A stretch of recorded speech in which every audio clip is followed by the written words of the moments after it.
The Once and Future Present, Episode 15 Baroque Art, Power, Piety, and Persuasion.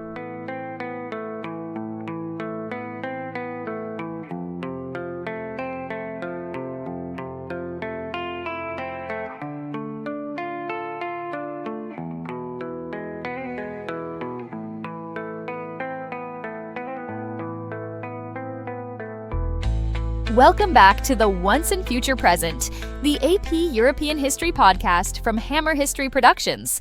I'm Casey Brooks, and today we're diving into the art of power, persuasion, and piety, the Baroque. And I'm especially excited because Professor Romano is back with us today. She's an expert in art history and will be taking the lead in this episode. Thanks, Casey. It's great to be back. And what a topic we have today. Baroque art is dazzling, dramatic, and deeply political. It emerged in the late 16th century and flourished through the 17th, and it tells us so much about how power, both religious and royal, was projected across Europe. And before we dive into examples, I want to say something about how we look at art. When we approach a Baroque painting or sculpture, we shouldn't just ask, what is it showing? We should also ask, how is it making me feel? What tools is the artist using to guide my eyes, stir my emotions, or make a message feel inevitable? Baroque artists were masters of directing our gaze through light, motion, and intense expressions. In fact, a helpful way to look at any piece of art is to go through 4 steps. Identify how the artist uses elements like line, color, and form. Describe how the composition functions as a whole. Connect what you see to what you know about the artwork's subject, creator, or historical context. And then interpret. Ask yourself what the work might be trying to express and how you're reacting to it. These are the same habits we use when we read primary sources or historical documents, and they're just as valuable when we read images. Just like reading a text, looking at art is about interpretation. Every choice the artist made was deliberate, and it's our job to slow down and consider why. We are also joined by Dr. Morgan, focusing on the politics expressed by the art. Thank you, Casey. And it's not just pretty pictures. The art of the Baroque era was a tool, used strategically by monarchs and the Catholic Church during the Counter-Reformation and the rise of centralized states. And Professor Theo focusing on the social and cultural changes expressed through this new art style. Exactly. So we'll explore how Baroque art expressed not only faith, but also ideology, identity, and authority. And we'll also contrast it with what was happening in Protestant regions of Europe, where very different styles and messages took hold. Professor Romano, can we start with what Baroque actually means? Great question. The term Baroque originally meant something irregular or strange, like a misshapen pearl. But over time, it came to describe this dramatic, emotional, and theatrical style of art that emphasized movement, light, and sensory experience. Baroque art tried to stir the soul, and it did so with grandeur. So, how was it different from the Renaissance style? Excellent question. Renaissance art, which came before, focused on balance, harmony, and proportion. Artists like Leonardo da Vinci and Raphael aimed for clarity and ideal beauty. Their works often used linear perspective to create calm, rational space. Baroque art, by contrast, breaks many of those rules. It's more theatrical. There's more movement, more emotion, more contrast. And there's an important bridge between the two styles called mannerism. Mannerist artists exaggerated poses, elongated bodies, and often used unsettling compositions. It was an intentional move away from the harmonious ideals of the High Renaissance. A great example is Michelangelo's La Pietà.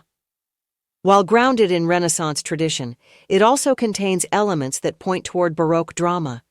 Mary's flowing drapery, the emotional gravity of the scene.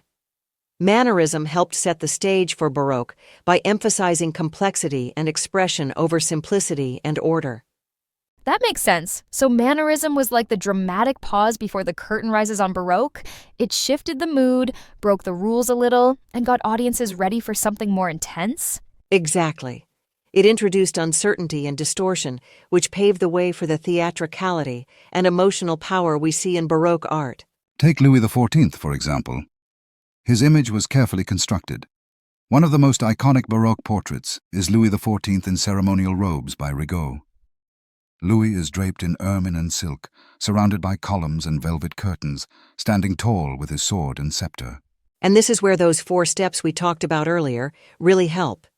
If we identify the visual elements, like the rich textures, the upright pose, the heavy drapery, we start to see how they frame the king's authority. Then we describe how the composition leads our eyes upward and outward, creating a sense of majesty.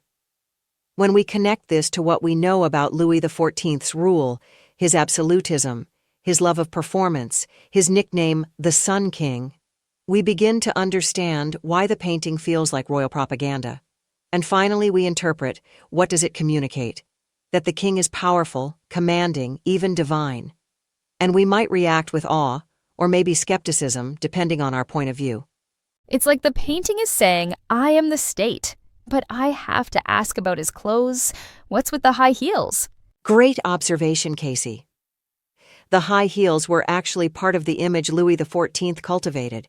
At the time, heels were associated with nobility and power. They quite literally elevated someone above the rest.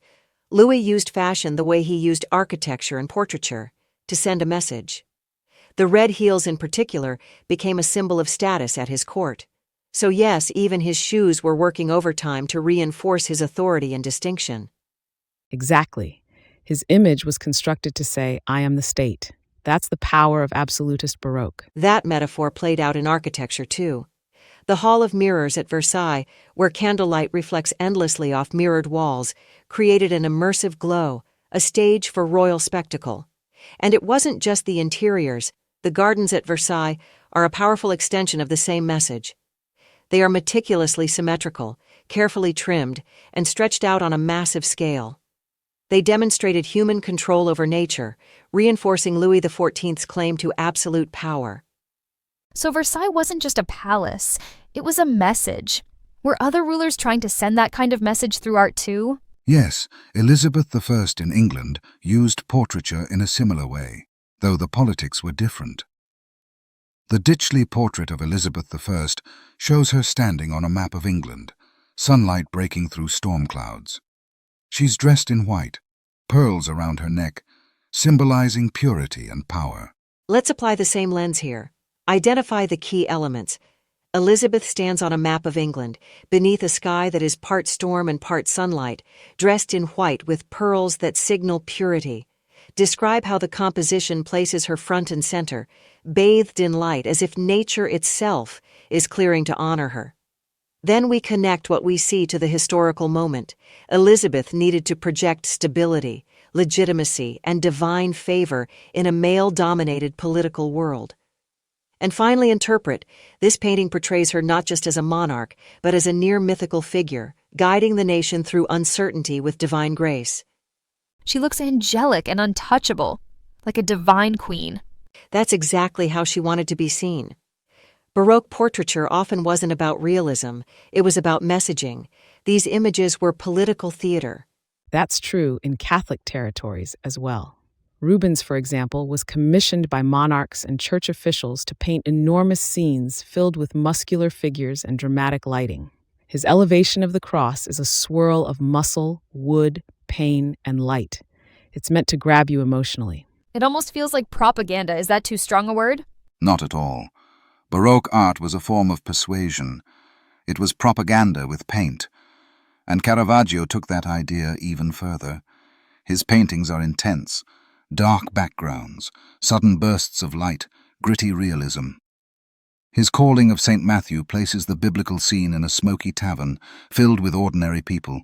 Caravaggio's style is called tenebrism, sharp contrast between light and dark. It heightens the drama. And it brought sacred stories into relatable human settings. That made the divine feel accessible, but also urgent. So Catholic art was about emotion, drama, and spiritual power. What about Protestant regions? That's an important contrast.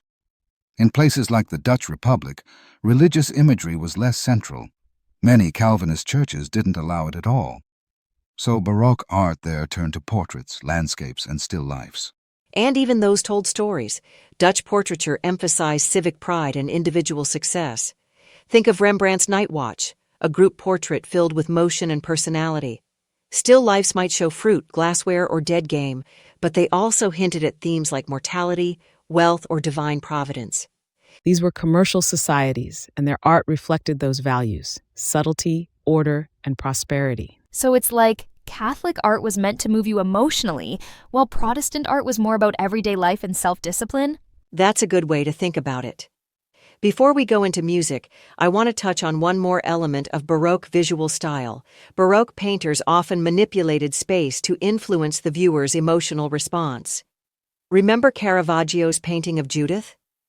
The scene takes place with no foreground, heightening urgency and horror. On the other hand, royal portraits like Rigaud's Louis XIV often use elaborate foreground elements, curtains, stairs, pedestals, to create physical and symbolic distance between the monarch and the viewer, emphasizing their elevated status. We should also consider the grandeur of Baroque ceiling frescoes. Artists like Andrea Pozzo and Pietro da Cortona painted illusionistic ceilings that seemed to open up to the heavens, reinforcing the divine authority of the church. These frescoes were meant to dissolve architectural boundaries and transport the faithful into a spiritual experience. And then there's Spanish Baroque. Diego Velázquez's Las Meninas is a fascinating royal portrait that subtly includes the artist himself in the composition. It's not just about power, it's about perspective, and it plays with the viewer's position in the scene. Spanish Baroque painting often balanced emotional intensity with intellectual complexity. And let's not forget music. Bach's Brandenburg concertos and Mass in B minor are complex and structured, just like the Lutheran theology he was part of. And Vivaldi's Gloria and the Four Seasons are full of energy and vivid imagery, reflecting the theatricality of Catholic Venice. We should also mention George Friedrich Handel, who worked in Protestant England, but wrote music that was grand and emotional, like the Messiah. His compositions help define Baroque music's blend of spiritual intensity and public spectacle. So the music was part of the same world of ideas? Exactly. Music, painting, sculpture, and architecture were all part of how societies expressed their values. And during the Baroque period, those values were often shaped by religion and power. The church wanted obedience and wonder. Monarchs wanted loyalty and legitimacy. Artists delivered. And those artists left behind a legacy we still see in churches, palaces, and concert halls across Europe. This has been incredible. Thank you, Professor Romano, for guiding us through so much amazing art and helping us understand how it connects to politics and religion. My pleasure, Casey. Art doesn't just reflect history, it shapes it. That's it for this episode of The Once and Future Present. Stay curious and think critically.